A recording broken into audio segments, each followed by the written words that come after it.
So last case on fifth one, Johnson Matthey Public Limited Company versus CIT, the International Taxation Wing ആണ് 2024 ആണ്. So ഇവിടെ അപ്പലൻ്റ് ആരാണ്? SSC ആണ് അല്ലേ, Johnson മാറ്റി പബ്ലിക് ലിമിറ്റഡ് കമ്പനി എന്നുള്ള SSC ആണ് ഇവിടെ അപ്പലൻ്റ്. സോ ഇഷ്യൂ എന്താണ്?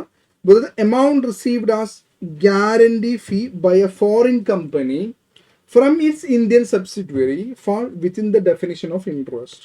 അപ്പോൾ ഗ്യാരണ്ടി ഫീ ഇന്ത്യൻ സബ്സിഡറി ഫോറിൻ കമ്പനിക്ക് എന്ത് ചെയ്തു, അതിൻ്റെ ഇന്ത്യൻ സബ്സിഡറി ഒരു ഗ്യാരണ്ടി ഫീ കൊടുത്തു. അപ്പോൾ അത് ഇൻട്രസ്റ്റ് ആയിട്ട് ടാക്സ് ചെയ്യണം എന്നുള്ളതാണ് ഡിപ്പാർട്ട്മെൻറ്റിൻ്റെ വ്യൂ. അപ്പോൾ അങ്ങനെ ചെയ്യണോ എന്നുള്ളതാണ് ശരിക്കും ഇഷ്യൂ. ക്വസ്റ്റ്യൻ അങ്ങനെയാണ്. നമുക്ക് നോക്കാം എന്താണ് പരിപാടി നടന്നിട്ടുള്ളത് എന്നുള്ളത് നോക്കാം. സോ ജോൺസൺ മാറ്റി public limited company versus CIT international taxation 2024, ഇതാണ് കേസ്. ഇഷ്യൂ അതാണ് ഗ്യാരണ്ടി ഫീ റിസീവ്ഡ്. അപ്പോൾ ഫോറിൻ കമ്പനിയാണ് എന്ത് ചെയ്ത് ഗ്യാരണ്ടി ഫീ റിസീവ് ചെയ്തിട്ടുള്ളത് ഫ്രം ദ ഇന്ത്യൻ കമ്പനി. അത് ഇൻട്രസ്റ്റ് ആവുമോ എന്നുള്ളതാണ് ക്വസ്റ്റ്യൻ. അപ്പോൾ ഇവിടെ നോക്കേണ്ടത് രണ്ട് കാര്യങ്ങളാണ്. ഒന്ന് ഇൻട്രസ്റ്റിൻ്റെ ഡെഫിനിഷൻ 228A, ദെൻ ആർട്ടിക്കിൾ 12 പ്രകാരമുള്ള India and UK DTAA double taxation avoidance agreement. ഇത് രണ്ടും കൂടെ വെച്ചിട്ടാണ് ഇത് എന്താ പറയുക ഒരു ഡിസിഷൻ ആക്കിയിട്ടുണ്ടാവുക എന്നുള്ളതാണ്. സോ ഫാക്ട്സ് എന്താണ്? ജോൺസൺ മാറ്റി UK ടാക്സ് റെസിഡൻ്റ് ആണ്. അയാൾ എന്ത് ചെയ്തു, കോർപ്പറേറ്റ് ഗ്യാരണ്ടി കൊടുത്തു എന്തിന്, for loans taken by Indian subsidy from foreign banks. Foreign ബാങ്കിൽ നിന്നും ഇന്ത്യൻ സബ്സിഡിയെ എടുത്ത ലോണുകൾക്ക് ആര് ഗ്യാരണ്ടി കൊടുത്തിട്ടുണ്ട്? ഫോറിൻ സബ്സിഡിയറി ആണ്. അവിടെ ജോൺസൺ മാറ്റി UK ടാക്സ് റെസിഡൻ്റ് ആണ്. അവരത് എന്ത് ചെയ്തിട്ടുണ്ട്, ഗ്യാരണ്ടി കൊടുത്തിട്ടുണ്ട്. അപ്പോൾ ഇതിന് വേണ്ടിയിട്ട് എന്ത് ചെയ്തിട്ടുണ്ട്, ഒരു ഗ്യാരണ്ടി ഫീ ആര് വാങ്ങുന്നുണ്ട്? ഈ ഫോറിൻ കമ്പനി വാങ്ങിക്കുന്നുണ്ട് ഇന്ത്യൻ സബ്സിഡിയുടെ കയ്യിൽ നിന്ന്.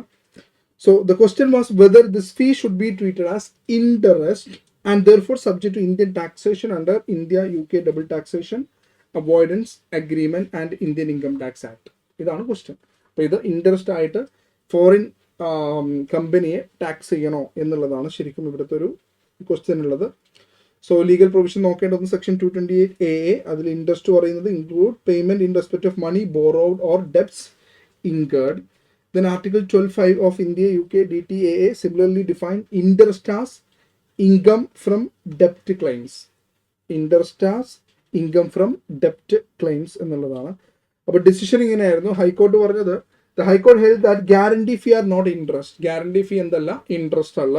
Under either Indian tax law ആണെങ്കിലും DTAA പ്രകാരമാണെന്നുണ്ടെങ്കിലും ഇൻട്രസ്റ്റിന്റെ ഡെഫിനിഷനിൽ എന്ത് കൊണ്ടുവരാൻ പറ്റില്ല, ഗ്യാരണ്ടി ഫീ കൊണ്ടുവരാൻ പറ്റില്ല.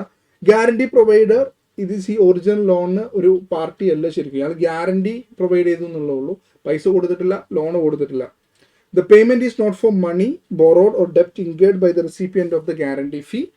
The contract of loan and contract of guarantee are separate. അത് രണ്ടും സെപ്പറേറ്റ് ആണ്. അതുകൊണ്ട് ഇതിന് എന്തായിട്ട് കൺസിഡർ ചെയ്യാൻ പറ്റൂല. സോ വാദം എന്തായിരുന്നു? ഇത് ഇൻട്രസ്റ്റ് ആണെന്നുള്ളതായിരുന്നു. അപ്പോൾ ഇത് ഇൻട്രസ്റ്റ് അല്ല എന്നുള്ളതാണ് ശരിക്കും SSC വാദിച്ചുള്ളത്. അതുകൊണ്ട് ഇതിന്റെ കൺക്ലൂഷൻ എന്താണ്? Guarantee fee received by this foreign company from the Indian subsidiary എന്തല്ല, ഇൻട്രസ്റ്റ് അല്ല. അതുകൊണ്ട് അത് ഇൻട്രസ്റ്റ് ഇൻകോ ആയിട്ട് ടാക്സ് ചെയ്യാൻ പറ്റില്ല. അതിനപ്പുറത്തോട്ടൊന്നും കേസ് നമുക്ക് പ്രൊവൈഡ് ചെയ്തിട്ടില്ല, വേറെ എങ്ങനെ പറ്റുമോ ഇല്ല എന്നുള്ളതൊന്നും. സോ ഇവിടുത്തെ പോയിന്റ് ഓഫ് ക്വസ്റ്റ്യൻ ഇതായിരുന്നു, ഇത് ഇൻട്രസ്റ്റ് എന്നുള്ള രീതിയിൽ ടാക്സ് ചെയ്യാൻ പറ്റുമോ എന്നുള്ളതായിരുന്നു. ഇത് ഇൻട്രസ്റ്റ് അല്ല. ഏതൊക്കെ പ്രകാരം?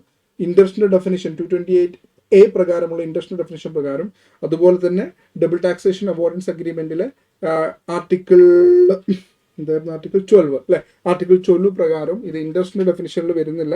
അതുകൊണ്ട് ഇതിനെന്ത് ചെയ്യാൻ പറ്റില്ല, ഇൻട്രസ്റ്റ് ആയിട്ട് ടാക്സ് ചെയ്യാൻ പറ്റൂല എന്നുള്ളതാണ് ശരിക്കും ഈ ഒരു കേസ് ലോയിൽ പറയുന്നത്. അപ്പോൾ ഇത്രയാണ് ഈ ഒരു 5 കേസ് ലോ ആയിട്ട് നമ്മുടെ മുന്നിലോട്ട് തന്നിട്ടുള്ളത്. നമുക്ക് സെലക്റ്റഡ് ആയിട്ടുള്ള 5 കേസ് ലോ ആണ്. ഓൾ ദ കേസ് ലോ ഇത് ഡൽഹി ഹൈക്കോർട്ടാണ്. ബാക്കിയുള്ളത് ചിലപ്പോൾ 4 സുപ്രീം കോർട്ട് റൂളിങ്ങും ഡിസിഷനും 1 ഡൽഹി ഹൈക്കോർട്ടിൻ്റെ ഡിസിഷനുമായിട്ടാണ് നമുക്ക് തന്നിട്ടുള്ളത്. അപ്പോൾ ഇത് സെപ്റ്റംബർ 25 എക്സാമിനേഷനായിട്ട് സ്പെഷ്യലായിട്ട് ഇറക്കിയതാണ്. ജസ്റ്റ് ഒന്ന് ഗോ ത്രൂ ചെയ്യാം. ചിലപ്പോൾ എക്സാമിന് വന്നാൽ ലോട്ടറിയാണ്. ചിലപ്പോൾ ഈ 5 കേസിലൊന്ന് ഏതെങ്കിലും ഒന്ന് വന്നു കഴിഞ്ഞാൽ അതിൽ നിന്ന് ഒരു 5-6 മാർക്ക് കിട്ടി കഴിഞ്ഞാൽ ഇത് ഭയങ്കര ബെനിഫിറ്റാണ്. ബട്ട് ഇന്ന് പ്രാക്ടീസ് നോക്കുകയാണെന്നുണ്ടെങ്കിൽ, അല്ലെങ്കിൽ ആസ് എ ഇൻകം ടാക്സ് ഒരു സ്പെഷ്യലൈസേഷൻ നോക്കുന്ന ആൾക്കാരൊക്കെ ആണെന്നുണ്ടെങ്കിൽ, ഇന്റർനാഷണൽ ടാക്സേഷൻ നോക്കുന്ന ആൾക്കാണെന്നുണ്ടെങ്കിൽ നമ്മൾ തീർച്ചയായിട്ടും അറിഞ്ഞിരിക്കേണ്ട കേസുകൾ തന്നെയാണ് ഈ 5 കേസ് ലോസും. സോ അല്ലേ, അത്രയല്ലേ ഇതിനെ കുറിച്ച് പറയാനുള്ളൂ. Okay, so by.